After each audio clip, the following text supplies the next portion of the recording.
자, 안녕하십니까. 이슈면의 주식뉴스공장 5월 28일 모닝 브리핑을 시작을 하도록 하겠습니다.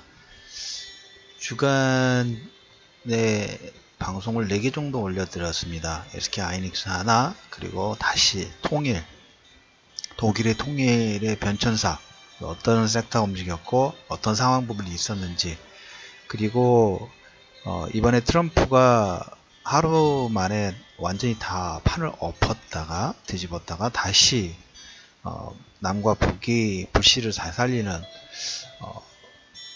그 상황, 남북 정상회담 전에 방송을 녹음해서 올렸는데 워털루 전쟁과의 어떤 평행이론 관련된 내용 부분이 진행되는데 세부 상황 부분들 보고 아마 방송에서 워낙 많은 얘기가 나왔으니까 남북 정상회담 내용 부분들을 별도로 코멘트를 드지 않아도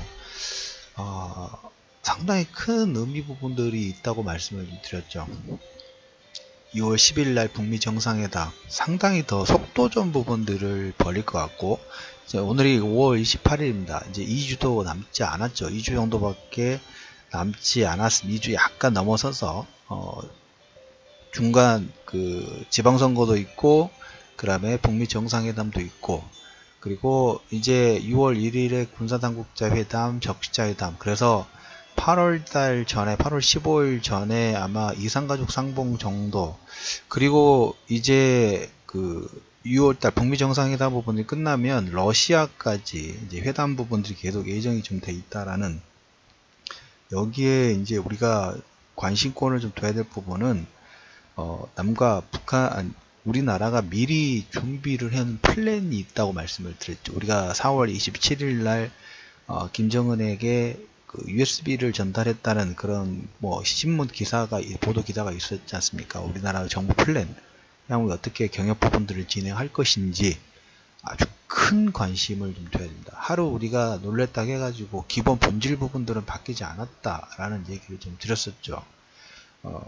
그래서 물론 이제 이게 테마성이 아니라 이제 우리가 하나의 이벤트로 볼 게 아니라 산업이 바뀌고 정책이 바뀐, 가장 크게 이제 정책이 바뀌면서, 정책이 바뀌었을 때 거기에 연관되는 산업군의 움직임, 여기에 정책적인 작은 부분들 들어갈 것이고, 민간 투자의 그 금액 부분들도 많이 유입이 되면서 관련 산업 자체가 당연히 올라갈 수밖에 없겠죠. 새로운 자금 유입 부분들이 들어가면 새로운 붐 자체가 일어날 수밖에 없기 때문에, 그러면 그 영향을 받는 섹터와 아니면 그 영향 속에 있는 종목군들 전체적인 상승세를 움직일 수가 있고, 거기에 수급은 당연히 따라가는 거예요. 수급이 움직이면서 섹터 종목군들이 움직이는 거고, 자금이 몰리기 때문에. 그런데 우리가 기본적으로 볼 때 지금 시장 자체에서 유동성 자체, 특히 우리나라 각 기업들 있죠.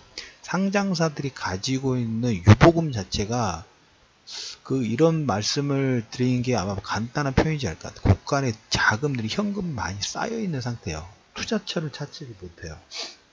민간도 마찬가지고 글로벌 자금들도 마찬가지고. 그러니까 물론 금리가 올라오는 상황이긴 합니다만, 저금리 상태에서 조금이라도 1%라도 아니면 0.5%라도 수익권을 더 낼 수 있는 산업이 있다면, 투자처가 있다고 하면 세계 아니면 국내 블랙홀이 될 수 있어요. 자금 유입을 통해 가지고 수익을 올려온 새로운 투자처로 활발하게 움직일 수 있습니다. 그 대상이 지금 남과 북, 특히 북한 쪽에 새로운 투자를 통해서 우리나라 상장사들도 자금이 많고요.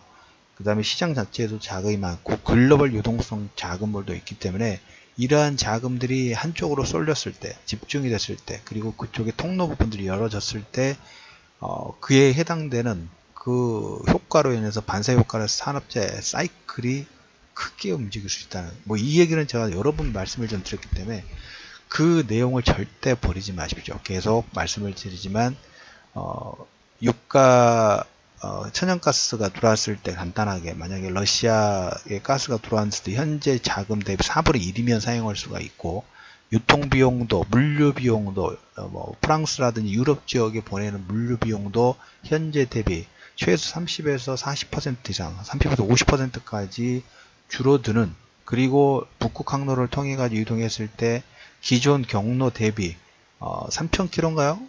그때 축소된다고 말씀을 좀 드렸죠. 그것만 보시더라도 거기에서 중국도 원하고, 그 다음에 러시아도 원하고, 그 다음에 미국도 원하고, 마지막으로 지금 공산주의 국가들도 경제개발 부분들을 가속화하고 있는데, 북한 입장에서 한번 우리가 생각해 보면 이 기회까지, 그러니까 해외에서 원조를 받고 자금을 받아서 경제 부분들을 살릴 수 있는, 어떻게 보면 마지막 기회라고. 워낙 격차가 커지면 나중에 따라갈 수가 없어요. 그 마지막 불씨가 다시 살아올랐다는.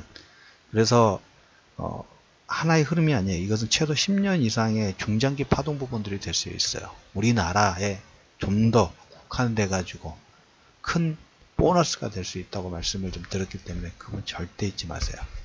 그래서 주말에 독일 통일 관련된 부분들은 여러분들이 계속적으로 여러분들이 방송을 듣고 거기에서 각인을 해놔야 돼요. 각 섹터가 어떻게 움직이는지. 물론 똑같을 수는 없어요. 차이가 있을 수밖에 없고, 하지만 이제 과거의 사례를 통해 가지고 현재 모습에 유사점이 있다면 투영시키려고 하는 그 노력 부분들을 해야 되겠죠. 주간 전략 부분에서 이렇게 얘기를 드렸습니다. 이번 주에 뭐 해외 여러 가지 이슈 부분들 한두 가지 있습니다. 그게 별로 중요한 게 아니에요. 왜? 가장 중요한 것은 정상회담 부분이 진행되고, 지금 어제 밤 늦게 보니까 이제 판문점에서 그 미국이 전 주미대사하고 북한과의 어떤 논의, 그리고 싱가포르 회담 사전 준비 관련된 내용들이 계속 나오고 있습니다. 진행될 가능성 자체가 상당히 크고, 그리고 여기서 속도 부분도, 그리고 거기에 담을 내용 자체도 상당히 파격적이 될 수 있는 가능성이 높습니다. 이럴 때 현금 있으시면은 정말 뭐 이런 표현이 맞는지 모르겠습니다만 절호의 기회예요. 절호의. 이것은 절호의 찬스가 될 수 있는 이 기회 부분들을 지난주에 음봉 부분들 마거나 전저적게도 별로 중요하지 않아요. 그것은 다 쓸데없는 소음이 될 수밖에 없기 때문에. 이제까지 여러분들 소음이 된다고 말씀드렸을 때 대부분 그런 현상 부분들로 진행됐죠. 유가도 제가 오버슈팅 나오면 70에서 75 정도, 그리고 더 나가면 안 된다고 말씀을 좀 드렸죠. 여기가 단기 한계치이다. 유가가 급락이 나왔습니다. 67, 70달러 이하가 순간적으로 쑥 떨어졌고 유가 급락이 나왔죠. 이렇게 돼야 돼요.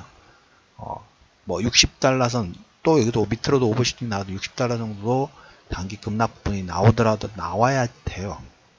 왜 여러 가지 사이클 부분들인데 그렇게 나와줘야지만 된다라는 얘기. 그래서 유가도 말씀드렸던 것처럼 급락이 나왔다. 70달러 이하에서 WTI 기준으로 10달러 이하의 움직임 부분들이 나오고, 그것보다 더 중요한 건 다시 한번 강조를 했지만 남북 경협의 큰 그림, 자금이 크게 들어올 수 있는, 그리고 우리나라 전체 사이클, 대형주 시가총액 1조든 10조든 20조든 별로 관심이 없어요. 그게 별로 중요한 게 아니야. 왜?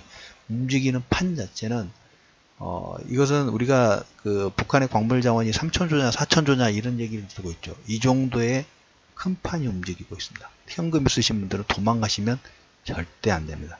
집중하셔야 되고, 집중하셔야지만 여러분들의 5년 10년의 그 자산 증식 부분들의 핵심 키워드가 될 수 있다라는 얘기를 다시 한번 드리면서 5월 28일 이슈맨의 주식 뉴스 공장 모닝 브리핑을 마무리하도록 하겠습니다.